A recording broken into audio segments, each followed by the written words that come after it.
ખાલી આપણે હાથે ઉભો રહેવાનું છે બોલવાનું કઈ નહીં ખાલી વિજય જ લેવાનો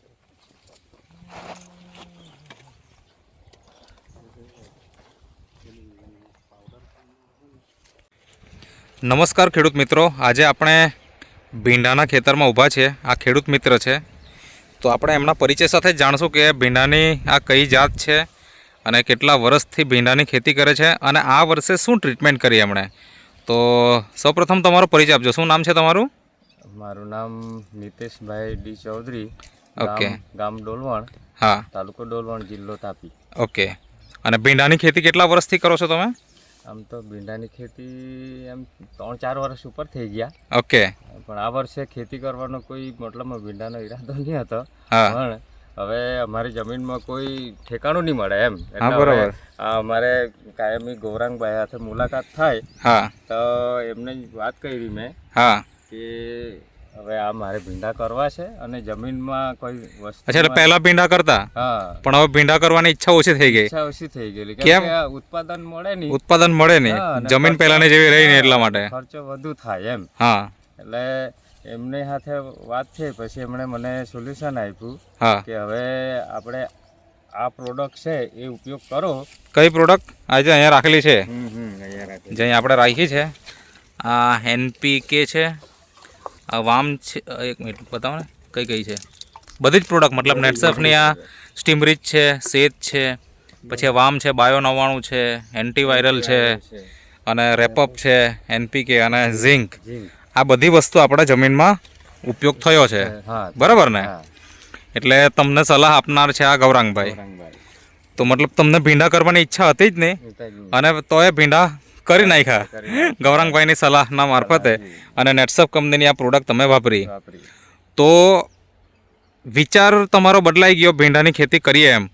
તો વિચાર બદલાવાનું કારણ એ કે એમણે મને સલાહ એ રીતે આપી કે તમે એક વખત કરી તો જુઓ, આપણું પ્રોડક્ટ વાપરીને પછી કઈ રીતનું રહેતું છે તે આપણે જોઈએ એમ. તો મને હવે આ જે મતલબ બિયારણ રોપ્યું, પછી એક પાણી આપ્યું, બીજા પાણી અમે ડ્રિન્ચિંગ કર્યું. અચ્છા. ડ્રિન્ચિંગ કરવાથી છોડના ગ્રોથમાં અને ગ્રીનરીથી માંડીને બધું કમ્પ્લીટ દેખાવા માંડ્યું. ત્યારે મને બી લાગ્યું અને મારા છોકરાને બી લાગ્યું કે આની હવે મતલબમાં રિઝલ્ટ છે એમ. રિઝલ્ટ છે એમ. તો તમે બિયારણ રોપ્યું ત્યારથી તમે સ્ટાર્ટ કરેલું કે પછી છોડ મોટા થયા પછી વાપરવાનું ચાલુ કર્યું? કેવી રીતના? આ વખતે શરૂઆતથી જ જેવું. શરૂઆતથી જ શરૂઆતથી જ એકદમ, મતલબ જ્યારે બી રોપ્યા અને 2 પાંદડા થયા ત્યારથી ચાલુ કરી નાખ્યું? ત્યારથી જ ચાલુ કરેલું. ઓકે. એટલે મતલબમાં આ શું કે આપણે સ્ટીમરીચ એનો છંટકાવ 2 વખત થયો છે. ઓકે. અને NPK, ઝિંક, હા, બાયો 99, હા, ને એમનું છે તે પાણીમાં 2 વખત થયું અને 1 વખત ડ્રિન્ચિંગ. ઓકે. મતલબ કે આ રીતના તમે અહીંયા વાપર્યું. તો આ છોડ કેટલા મહિનાના હશે અંદાજે? આપણે કમસે કમ હમણાં વીણી થઈ ગઈ 15 ઉપર થઈ ગઈ. અચ્છા. 15 વીણી થઈ. આ 15 મતલબ 16મી તેમ ચાલતી હશે. તો અત્યારે હાલમાં આ કેટલા મતલબ કેટલું કિલો બિયારણ હશે? 2 ક્યારી મળીને 2 કિલોની આજુબાજુ છે. ઓકે. એમાં થોડું ઘણું વેસ્ટેજ હોય એટલે 1.5-2 કિલો સમજો ને. બરાબર. અને જાત કઈ છે? મસ્તાની. મસ્તાની. એટલે આ જે ખેતરમાં છે અત્યારે આપણે અહીંયા જે ઊભા છે આ મસ્તાની છે. મસ્તાની છે. ઓકે. અને બીજું બાજુના ક્યારીમાં છે એ કઈ જાત? રિટ્રો છે. રિટ્રો 11+. ઓકે. તો 2 જાતના ભીંડા તમે બનાવ્યા છે, અને નેટસફ કંપનીની જે બાયોફિટ પ્રોડક્ટ એ તમારા ખેતરમાં નિયમિત ઉપયોગ થાય છે. હવે મને એ જણાવો કે તમે આ પહેલી વખત વાપરી કે એના પહેલા પણ વર્ષોમાં તમે વાપરતા હતા? પહેલા વાપરતા હતા, પણ એનું મતલબમાં પરફેક્ટ વાપરવાની પદ્ધતિથી માંડીને બધું આપણને કમ્પ્લીટ ખ્યાલ નહીં હતો ને આ વખતે એકદમ રેગ્યુલર વાપર્યું છે. ઓકે. એટલે જ્યારે તમે વાપરતા ત્યારે વાપરવા માટે વાપરતા હતા એમ, પણ આ વખતે તમારે એનું રિઝલ્ટ લેવું હતું એટલે એના હિસાબે તમે વાપરી. તો નેટસફ કંપનીની જેટલી પણ પ્રોડક્ટ છે બાયોફિટ રેન્જની એ બધી જ તમે તમારા ખેતરમાં વાપરી છે એવું કહી શકાય. તો શું ફરક દેખાય તમને જે આગલા વર્ષોના અને આ વર્ષોમાં? ફરક તો એટલો છે કે હમણાં મતલબમાં ભીંડાની વીણી ઉતરે ને એમાં ભીંડાની ક્વોલિટી પરફેક્ટ સારી પછી આજે ભીંડા તોડ્યા છે ને અમે તમારા ઘરે જોયા એટલે હજુ તોડવાનું ચાલુ જ છે આ ખેતરમાં હજી તોડે જ છે બધા લોકો ચાલુ જ છે તો ક્વોલિટી સારી મળી ફૂટમાં કેવું છે ફૂટમાં બી સારું છે હજુ અચ્છા તમે કંઈક કહેતા હતા કે નજીક રોપાઈ ગયા એનું શું એટલે મારી જમીનમાં મતલબમાં ફળદ્રુપ જમીન નહીં મળે એટલે અમે ભીંડા કરવા માટે અચકાતા હતા એમ અચ્છા એટલે એના કારણે તમે રોપા પણ નજીક રોપી દીધા એમ એટલે હજુ થોડું અંતર હોવું જોઈતું હતું એમ હોવું જોઈતું હતું આ ફૂટ જુઓ તમે કમ્પ્લીટ છે બધા મતલબ કે આ બતાવો ને ફૂટ બતાવો ને ફૂટ છે જો આ એક છોડ છે બરાબર હા છોડ જેટલી જ છે આ બીજી પણ ફૂટ છે બરાબર હા અને જે આનો લાગ ખરો ને આ નજીક જ છે બરાબર છે એટલે આવું જ બીજા છોડ ઉપર પણ છે અહીંયા બધા છોડ ઉપર તમે જોઈ શકો છો આ અહીંયા જુઓ તો તમારે એક ફૂટ 2 ફૂટ 3 ફૂટ 4 ફૂટ છે હા એટલે 3 થી 4 ફૂટ એવા દરેક છોડમાં મતલબ સારું જ છે રિઝલ્ટ એમ તો હવે પછી ભીંડા બનાવશે તો તમે દૂર રોપશો એનો મતલબ એવું થાય બરાબર ને એટલે રિઝલ્ટ તો તમને મળ્યું છે બહુ જોરદાર જે તમે વિચારેલું હતું કે આટલું સારું રિઝલ્ટ આવશે એમ ના એટલું બધું એવું નહીં વિચારેલું કે મતલબમાં આટલી ગ્રીનરી રહે એવું નહીં લાગેલું મતલબમાં મેં બીજાના ખેતરોમાં તો જોવા નથી ગયા પણ છે ને હવે બીજા ખેડૂતો પરથી મેં સાંભળ્યું કે હમણાં છે ને મારી તો 15 થી 16 વીણી થવાની બીજાની તો 15-16 વીણીમાં જ પાંદડા પડી જવાનો પ્રોબ્લેમ આવી ગયો અચ્છા ઘણા બધા પ્રોબ્લેમ એમ અચ્છા એટલે રોગ પ્રતિકારક શક્તિ ઓછી હોવાના કારણે ભીંડાનું ઉત્પાદન તો 15-16 વીણીમાં એ લોકોનું હવે ઓછું થઈ ગયું કહેવાય બરાબર ને પાંદડા પણ નીચે પડી ગયા ને આવું બધું અને આપણે અહીંયા જોવા જઈએ તો એકદમ છોડ તો એકદમ ગ્રીન દેખાય છે હજી શરૂઆત જ થઈ છે બરાબર ને તો શું ઉમ્મીદ છે કેટલીક વીણી થશે એવું દેખાય અંદાજે અનુભવના હિસાબે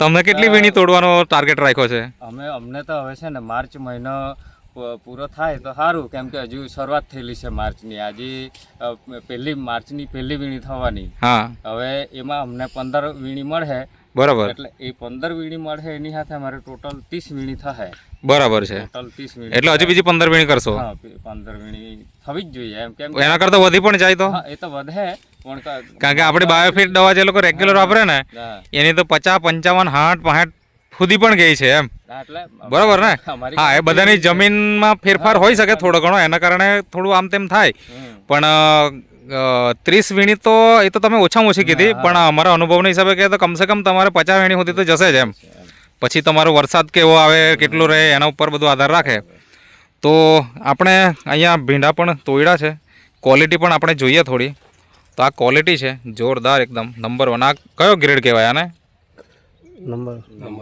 નંબર 1 ગ્રેડ કહેવાય બરાબર તો બજારમાં શું ભાવ અત્યારે હાલે મતલબમાં અમારે વ્યારા માર્કેટમાં જાય એમ તો બજાર ભાવ ઊંચો રહેતો છે પણ અમે ડાયરેક્ટ જ અમે જાતે જઈ શકતા નથી એટલે કોઈ વખત 1000 આવે કોઈ વખતે 950 બી આવે 1000 ની આજુબાજુ અત્યારે ચાલે છે અને હોળીમાં તો હવે ઓછા અચ્છા મને જણાવો કે ક્વોલિટી જો આવી નહીં હોય તો કેટલો ભાવ મળે અને આ ક્વોલિટીનો કેટલો ભાવ મળે ઓછા હોય પણ અંદાજે જતા નથી અંદાજે 100-200 તો ઓછા અચ્છા હા બોલો ઉનાઈ માર્કેટમાં આવી ક્વોલિટી નહીં રહેતા ને આનો ભાવ ખાલી 600 રૂપિયા 500 રૂપિયા રહેતો અચ્છા અને આમ 900 થી 1000 રૂપિયા મળે છે ડાયરેક્ટ મતલબ 400-500 રૂપિયાનો ફરક પડી જાય બરાબર તો ક્વોલિટીના કારણે આપણને ભાવમાં પણ વધારો મળ્યો અને જે ખેતરમાં તમને એવું લાગતું કે આમાં ભીંડા શું થશે અને અહીંયા જ આપણે ઉત્પાદન પણ સારામાં સારું લઈ રહ્યા છે તો ખેડૂત મિત્રોને તમારે શું સલાહ આપવી છે આ વસ્તુ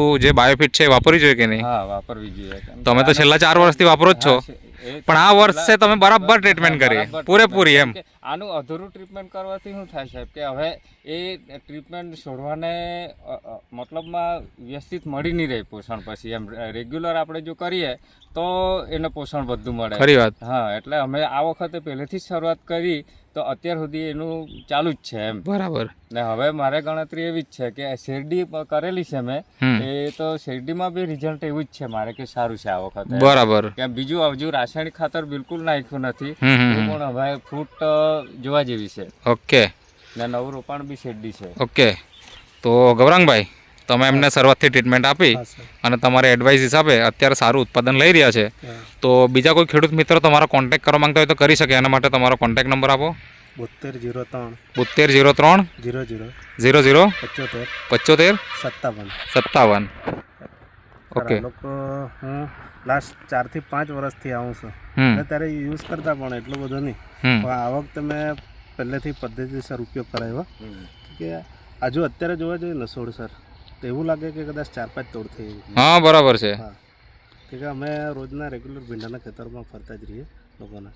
કોઈને આ વખતે કેવું વાતાવરણ તે ટાઈમે બહુ ટફ હતું હમ તો જે ભીંડાની હાઈટ થવી જોઈતી હતી ને તે લોકોની થઈ નથી. બરાબર. હા ને ગ્રોથ આવવો જોઈતો હતો તે ટાઈમે નહીં આવ્યો.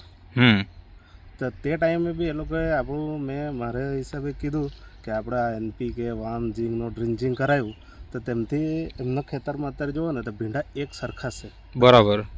હા એક ભાગ છે જરાક ત્યાં પડસો વધારે છે તો તેના કારણે જરાક જોવા મળે. બાકી લોકોના ભીંડા જોવા જાય સર તો અમુક વિસ્તારમાં બહુ ઊંચા અમુક વિસ્તારમાં નાના પણ. એટલે અત્યારે આ એક સરખું છે ઓકે. ને એમની જમીન બી તેવી છે ને સર તો બી આપણને આ બાયોફિટના પ્રોડક્ટથી આપણને રિઝલ્ટ અહીંયા સારું મળ્યું છે. મળ્યું છે. બરાબર છે. કેમ કે આ જે આપણે ખેતરમાં ઊભા છે ને હા. અહીંયા અમે ભાત કરેલું ને હા. તો ચોમાસામાં ગૌરાંગભાઈ જાતે જ આવેલા કે અચ્છા. ભાત મતલબમાં રોપેલું ને હા. રોપેલાથી થોડુંક એનું Growth થયેલો એમ. ગ્રોથ થયેલો એમ એવું છે. આ એટલે ઘૂંટણ સુધી બી નહીં આવેલું એવું? હા, આ જમીનમાં ઉત્પાદન લેવું મને બહુ કઠિન લાગતું એટલે ભીંડા જ નહીં કરવાનો હતો. પણ આ વખતે વળી આ બધું શરૂઆતથી કર્યું તો મને એમ ખેતરમાં ઉભેલા છું તો શાંતિ થઈ કે હવે જરાક એમ ઉત્પાદન લઈ શકીએ એમ. ખરી વાત છે. સર લોકોને એવું લાગે કે આ બાયોફિટ પ્રોડક્ટ મોંઘી છે પણ એનો ડોઝ છે ને વીકમાં એકવાર યુઝ કરવાનો છે ને 1 કિટ લેવો તો 1 કિલો બિયારણમાં કદાચ એ લોકો 1 થી 1.5 મહિનો યુઝ કરી શકે. બરાબર છે. તો માર્કેટ હિસાબે જોવા જાય તો એનો આપણને સસ્તું જ પડે છે. હમ પણ લોકોની મેન્ટાલિટી એવું કે પેલું કેવું છે પ્રોડક્ટ મોટી લેવી પડે ને એટલે લોકોને એવું લાગે કે આ મોંઘી છે. બરાબર. એના કારણે લોકો યુઝ નહીં કરી શકતા. પણ હવે અહીંયા માનો કે આપણે આ દવા નહીં વાપરેલી હોતે તો અત્યારે કેટલું ઉત્પાદન રહેતે કે શું રહેતે એમ શું લાગે?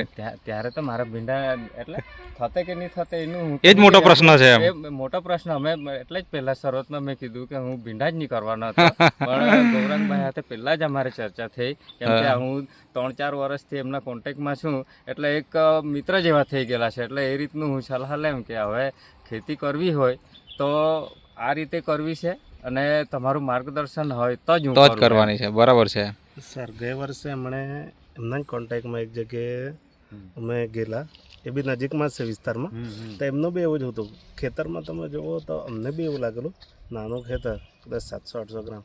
હવે એમને અમે દવા કઈ રીતે આપીએ કે ખેતરની હાલત જોઈને તો એ ભાઈએ ત્યારે અમારા પાસે આખી કીટ લીધી ને આ વખતે એમણે પાછા અમને પહેલેથી બોલાવ્યો ને વચ્ચેના ટાઈમે અમે ગયેલા નહીં એટલે આ વખતે એમણે કીધું કે ગઈ વખતે તમે દવા તો આપી ગયેલા એટલું સરસ રિઝલ્ટ રહ્યું ને તો અમારા ઘરના કહે કે આ વખતે તમે પહેલેથી બધી જ દવા આપી જાઓ તો તેમને બી એક કીટ આવી ગઈ છે. ઓકે. તો જોઈ શકો છો ખેડૂત મિત્રો કે જે ખેડૂત મિત્ર આજે જે આ ખેતર છે આ ખેતરમાં ભીંડા બનાવવાના જ નહીં હતા. આજે ભીંડા પણ બનાવ્યા છે, ઉત્પાદન પણ સારું લઈ રહ્યા છે અને બજારમાંથી ભાવ પણ સારું લઈ રહ્યા છે. તો તમે પણ આજે જ આ એમનો સંપર્ક કરી શકો છો. આ ગૌરાંગભાઈ છે, એમની સલાહ લો. અને એ બાજુમાં ઊભેલા છે અમારા રોહિતભાઈ કે જે લોકો પણ આજે ખેડૂતોને સારી સર્વિસ આપી રહ્યા છે. તો રોહિતભાઈ તમારો પણ કોન્ટેક્ટ નંબર આપો જેથી કોઈ મિત્ર તમને પણ કોન્ટેક્ટ કરવો હોય તો કરી શકે. 992530 992530 9592. 9592. ઓકે. તો તમે જે ઇન્ટરવ્યૂ આપ્યો તે બદલ તમારો ખૂબ ખૂબ આભાર.